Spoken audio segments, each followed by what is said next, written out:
Welcome to Four Quarter Lives, where we explore our new demographic era and the bold thinkers shaping our new, longer, multi-stage lives. I'm Avivah Wittenberg-Cox, and today I'm welcoming Anuradha Das Mathur, the founder of an original MBA program in India dedicated to young women with ambition. Vedica Scholars, it's a pioneering leadership program helping women build sustainable, break-free careers by refusing the cultural choice between work and family. This year, it's celebrating its 10th anniversary and a fast-growing alumna group. In this conversation, we're exploring how Vedica is transforming career trajectories for these ambitious young women, challenging traditional gender norms, identifying enlightened employers and companies, and fostering a new generation of leaders who are financially independent, self-assured, and unafraid to break free from outdated expectations. We'll also hear the impact on Anuradha's personal journey, how her own awakening to gender inequalities in India led her to launch a program that has now empowered over 800 of them. Join us as we discuss the changing aspirations of young women in India. Welcome, Anuradha Das Mathur, to Four Quarter Lives. Thank you. Delighted to be here, Avivah. So you've been running this wonderful organization called Vedica Scholars for now just 10 years. It's an anniversary, an important one. And you've had an important impact on the lives of many, many young women. Can you share a little bit how and why the program has evolved over this past decade? Yeah, it feels very good. I feel very proud of where we've come in 10 years. And I think the reason this program has taken off and has gotten where it is, Avivah, is really one simple thing, that we were able to touch upon something that is a very deep-rooted desire amongst women, which is to be seen, to be heard, but most important, to be relevant and to be counted. And I think the program has worked to, I think the most significant thing that we have done in these 10 years, I'll come to the metrics in a bit, is the kind of young woman we are sending into the world. These women go with ambition. They want to be successful. They want to be financially independent. They want to build a new world for themselves and for others, a world that is more equal, that is fairer. And I think they are going in with the option of being soft and strong. It's a new way of being. You don't have to be one or the other. In terms of metrics, we started with a class of 30. We are now a class of 127 women, 18 months residential program. So over 10 years, that means over 800 women. Is that right?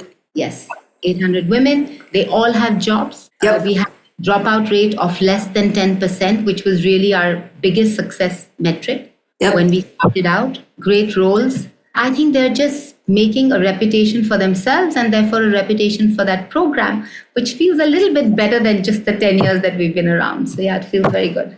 Congratulations. And maybe 800 is a drop of the bucket in the billion people of India, but I think you've had a really significant impact. Now, just dial backwards a little bit to when you first started and what made you invest in this. What was the beginning context of flame? This whole program does feel very, very personal to me, Avivah. And it does go back a long way because it comes from who I was born to. My mother's a career civil servant. I've seen her drive a jeep into a riot-ridden area. She could shoot a rifle, but she baked cake. She stitched everything I wore till I became 15. We would put flowers in the house on a Saturday. She ran big budgets for the government. So as far as I was concerned, women did everything. There was no question of women needing to choose between going to work and staying at home and having a family. Right? Yeah. And that's how I grew up. So I don't think I had any empathy for what women have to face in the world in general if they wanted to work. And when I saw the challenges that other women face to be at work, after that, I couldn't unsee that reality. Was there a moment, a wake-up point, an event? What was the click? Because you yourself were at midlife, I think. You were in your mid-40s. No, I was actually in my mid to late 30s when I went on this program to the US. The US State Department and the Fortune magazine do this program called Emerging Women Leaders Program. And at that point, I was like, I don't think I'm a leader. Woman leader felt even like less, resonated even less. But the program was beautifully curated. It was 10 days in Washington, meeting women in government and politics, and then shadowing a Fortune 500 woman leader. Now, it sounded fascinating, so I went. And there was a point in that program where I was so gutted with guilt that my privilege that I had grown up with had actually made me blind to other people's problems.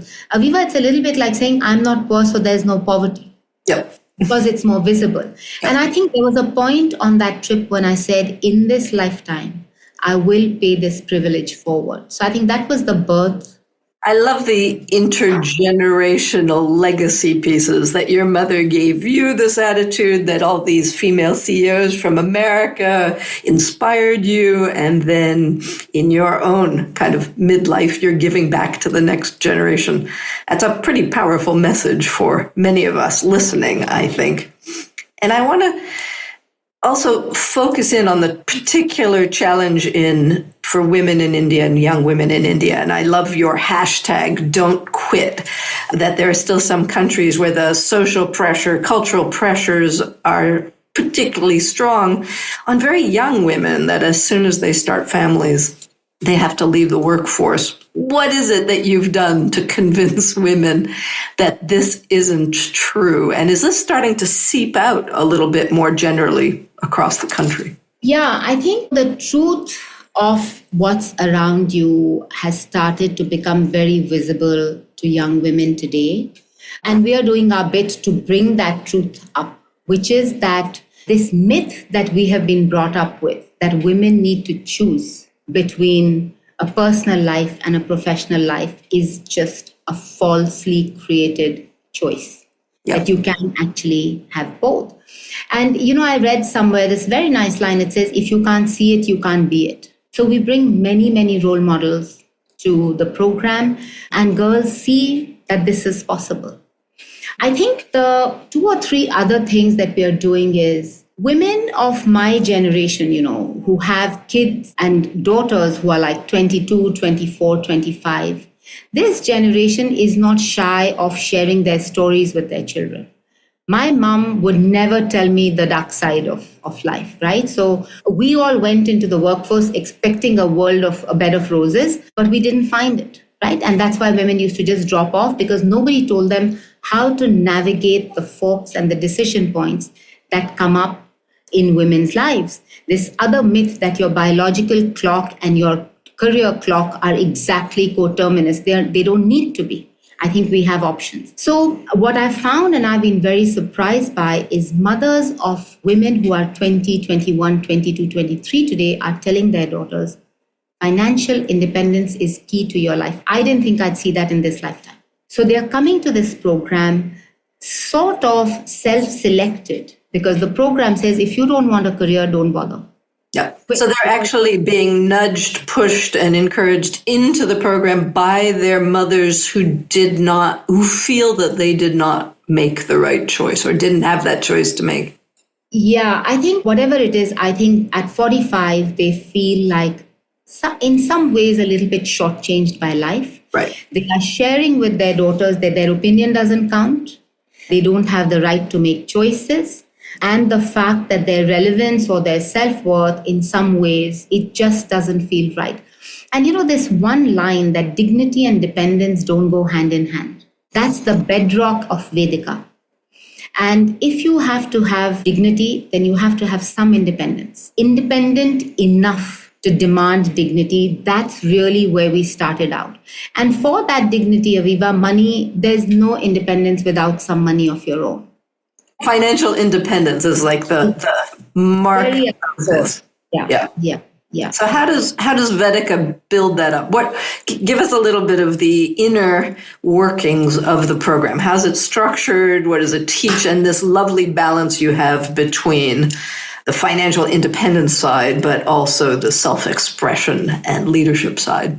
Around the time that this idea was developing, I'm an economist by training. I started to look at research. There were some stunning and bizarre statistics staring me in the face, because urban educated women who are doing really well in school and college and actually doing very well in terms of getting jobs. And then you look between 27 and 35 and they just start to vanish. So there was something that was keeping women away. And like I said earlier, it is really about not being equipped to navigate the forks in your life that come up because of the kind of... And it didn't keep them away from joining companies. It actually made them leave. It was a retention issue, right? That famous M curve that economists call about when women depart the workplace because of childbearing. Well, it's childbearing, it's marriage. In India, I'm being slightly facetious, but anything that happens in your personal space, in your home, the first response is, woman, why don't you take a break till things settle down? So it could be a child's exams, it could be an in-law needing an operation, it could be the house help ran away, it could be the husband getting transferred. Whatever the problem is, the response is, why don't you take a break? That break doesn't end, Avivah, because there's always a good enough reason competing with you going back to work. Yeah. So we thought the solution was just brainwash young women to say, don't quit. And there are women who don't have the option to quit. They find a workaround. So #don't quit came from there. But I'll tell you very quickly, at that time, I looked around and business schools across the globe were starting to do women's only exec ed. And the curriculum everywhere was the same: confidence, visibility, networking, executive presence, negotiations, having difficult conversations. All of these things that aren't really great qualities for a woman to have in her domestic space. But if you don't have it at the workplace, you're in a spot. So I'd argue they're not bad characteristics to have at home. No, certainly they shouldn't be. But I think in the conventional, I think that's one very big shift, by the way, in women, that sacrifice is no longer attractive. Previous generations survived on sacrifice. That's what got them respect, reverence, love, and indispensability. I think coming generations don't really think the same way about sacrifice. But we said, why would you wait for a woman to not become a statistic, become a high performer against the odds, and then be exposed to this kind of executive education that teaches her those leadership traits? Bring it up to 20, 21, 22, 24, before these young women go into the workforce. So they have managerial competencies, which comes from the management program. And then we have a personal growth track that over these 18 months teaches them all of these things, exposes them to role models, tells them how to either not feel guilty or cope with guilt, all the things that role models share with these young women. So they step into the world fortified for the kind of decision points they will face, and with deep-rooted conviction that financial independence should not be foregone. So I think that combination is really what is different. And the last thing I'll say is the sisterhood. I think our women recognize early on the power of sisterhood that tells you you're okay, that tells you you're supported, that tells you you're not alone. These things happen and we can overcome them. Yeah. To many Western ears, this sounds very reminiscent of what I did 30 years ago. And it's lovely to see India, which is such a huge, rising, important power in the world, coming to this. Women's education has pretty well caught up in India. Now we're generally pretty balanced, which was not the case 20 years ago. Now you're working on getting women's ambition and resilience up. There's, of course, the other half of the coin, which we both know well, is the employer side, the company side. Are they adapting? Are they working with you? Are the women you're putting out into the workplace finding receptive homes, or does the battle only just begin when they get there? Avivah, everything that we say in India and everything that I say in response to you is true, and the opposite is equally true. Yes. So I will say to you... It's a big place. I give it to you. So I will say to you that we have been so fortunate.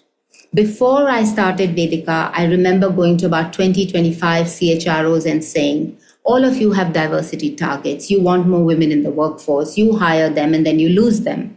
And sometimes you feel it's despite your best efforts, right? And sometimes it is because women feel like they have the option to quit, and so they quit. If I bring you a cohort of young women who are competent and are also committed to a break-free career, what will you do? And they said, we will welcome them with open arms, and they've kept their promises. So every year, the people in the first year, we had to handpick, but we had a small cohort, so it was fine. But everyone who recruits comes back the following year for more. So we have all the big companies coming to campus, despite the fact that we are not a recognized degree program. Year after year, we have growing number of recruiters. We have all of these goodwill ambassadors. Having said that, it's the tip of the iceberg. I think we have a long way to go. But I will say that for the cohort that we are putting out into the world, they have receptive homes, they have welcoming homes, and those recruiters, I think the change that we see in the recruiting organizations, recruiters will come back to me and say what they learned from a Vedica scholar or something that they hadn't seen. And you know that we have program mentors and shadow mentors. They come back as well to tell us how some gender lens usage gets unlocked. Yep. When they engage with Vedica and our scholars. But that journey has just begun. I think it has to go much further than where we are right now. And our employers that are loving Vedica, are they international companies? Are they local Indian companies? A mix of the two? Who were your early adopters and stalwart recruiter sources? I will call out KPMG as one of our biggest supporters. They were the first people to recruit from our campus and come back each year to recruit more. But all the others, Deloitte, EY, the big banks, Google, Nestle, Unilever, they're all on our campus. And enough and more of the big Indian companies are here as well. Airtel Payments Bank, Axis Bank, Aditya Birla Group.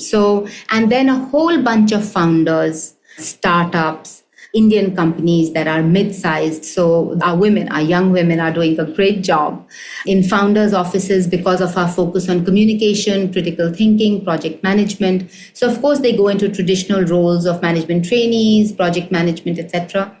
But also skills where ownership, professionalism, work ethic, all of these things that we stress on are giving them a little bit of an edge in the workplace.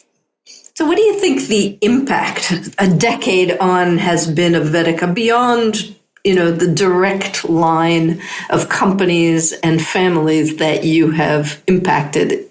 Is there a broader recognition of the benefits of more gender balanced staffing, leadership development, or not yet? Are we still pushing that hill? We are definitely still pushing that hill, but I would say that the impact is quite clear because every scholar that goes out, of course, the family, like you said, is impacted. I get stories of fathers discussing their careers with their daughters, which would not have happened in that particular home because of how they are emerging after this program in terms of confidence, in terms of exposure. I think within companies, because our young women have been exposed over 18 months, whether it's to gender, whether it's to a whole bunch of self-awareness and all kinds of attributes that are about women's leadership, they are confident about bringing that to the table. They're quite confident about highlighting when a diversity angle has been missed, but highlighting how a different perspective adds value to decision-making, to perspectives. So I think it's slow, but it's very steady. And I think the most encouraging factor is the flywheel effect that every scholar has in the world. There's the family, there's their peer groups, there's partners, then there's the organizations they go to, it's the faculty that comes here, it's the program mentors and the shadow mentors. So the universe is actually very spread. And like I said, what is true for me, once you've seen it, you can't unsee it. Yeah. So I think it does become a truth for everyone who engages with the program. You were referring in our conversation to something called breakthrough careers, and that some of your scholars have epitomized this. Can you explain a little bit the concept and maybe give us a couple of examples of Aviva, we call them break-free careers. Break free. Break-free careers because it is just so traditional to assume that women will have a break in their career. Break-free. Yes, okay. Yeah. So we are encouraging our cadre of young women to say it is not the prerogative only of women to carry the responsibility of breaks. It should not be an obvious option. It needn't be an obvious option. And creating the ecosystem and the conversations and the perspectives that say every time there is a need to solve for something that requires somebody in a family to step in, it doesn't necessarily need to be you, the young woman in the room. So I think helping our scholars, one, acknowledge that's okay, two, to recognize that there is a way out, and three, then equip them with the skills and the perspectives that allow them to find a solution that they can then also continue with a career. Yeah. I think the second thing that is really helping this story is that young women are today saying, and I think you'll be familiar with the data globally, Aviva, on fertility, on marriages, and on motherhood. I was just going to ask you, what's happening to the fertility rate, and are they? It's dropping. It's dropping in India as well. It's dropped significantly. But also, women are either choosing not to marry or marry late. Yeah. They are choosing to either not have children or have children late. And it's not like they're rejecting motherhood or marriage. They are rejecting the status quo, which says the division in the home of chores is binary. Yeah. So if you are married, then you are responsible for household chores. If you're a mother, then you're responsible for the baby. And I think young women are today saying that if this is such a binary choice, then for now I'm rejecting motherhood and marriage because I want a life. Yes. And voting with their wombs, as I call it.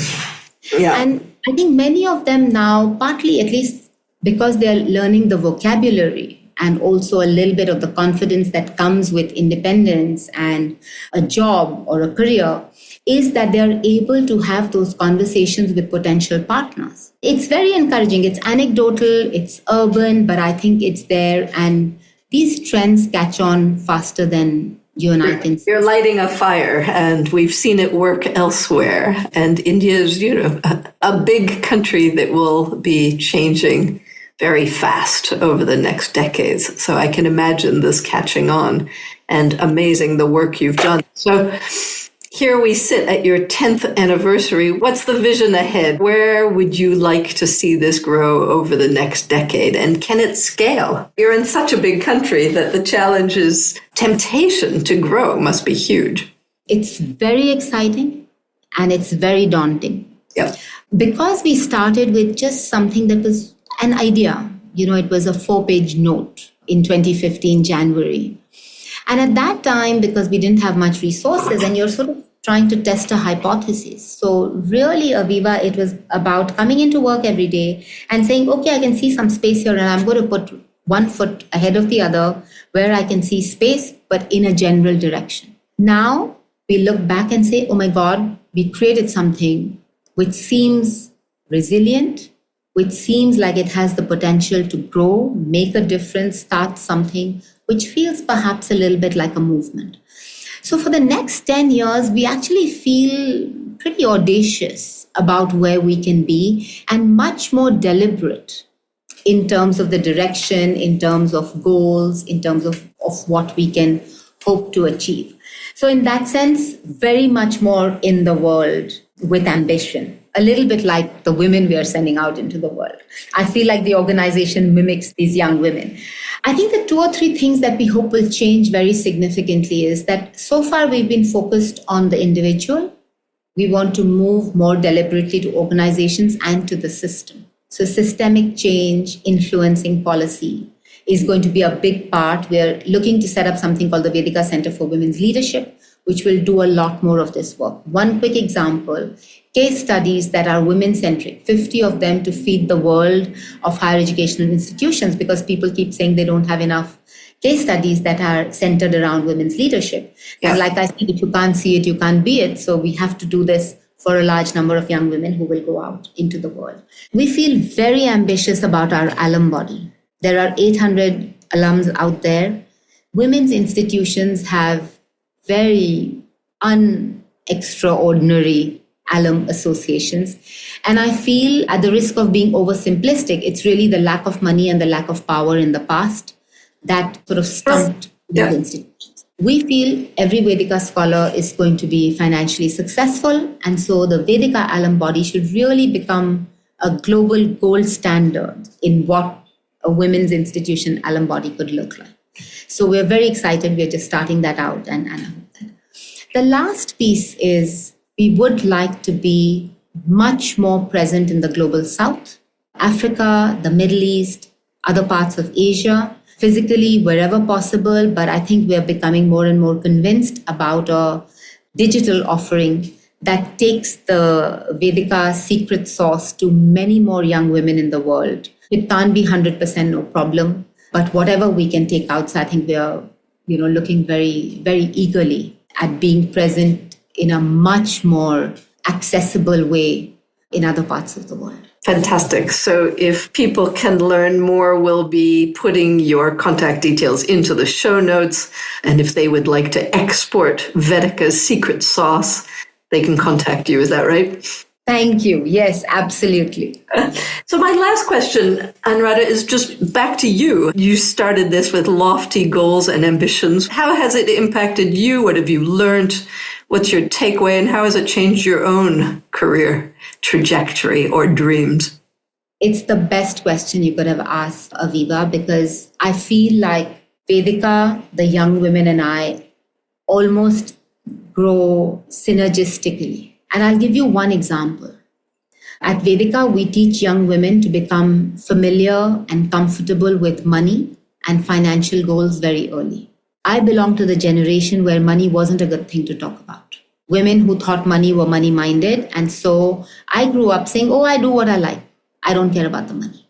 Yep. It was a really nasty jolt in my mid-40s. And I remember someone telling me that, Anuradha, I'm going to expose you to your scholars because you talk to them about financial independence and, look at you. So my biggest transformation has been, along with our young women, to say, ambition is not a bad thing. Money is not a bad thing.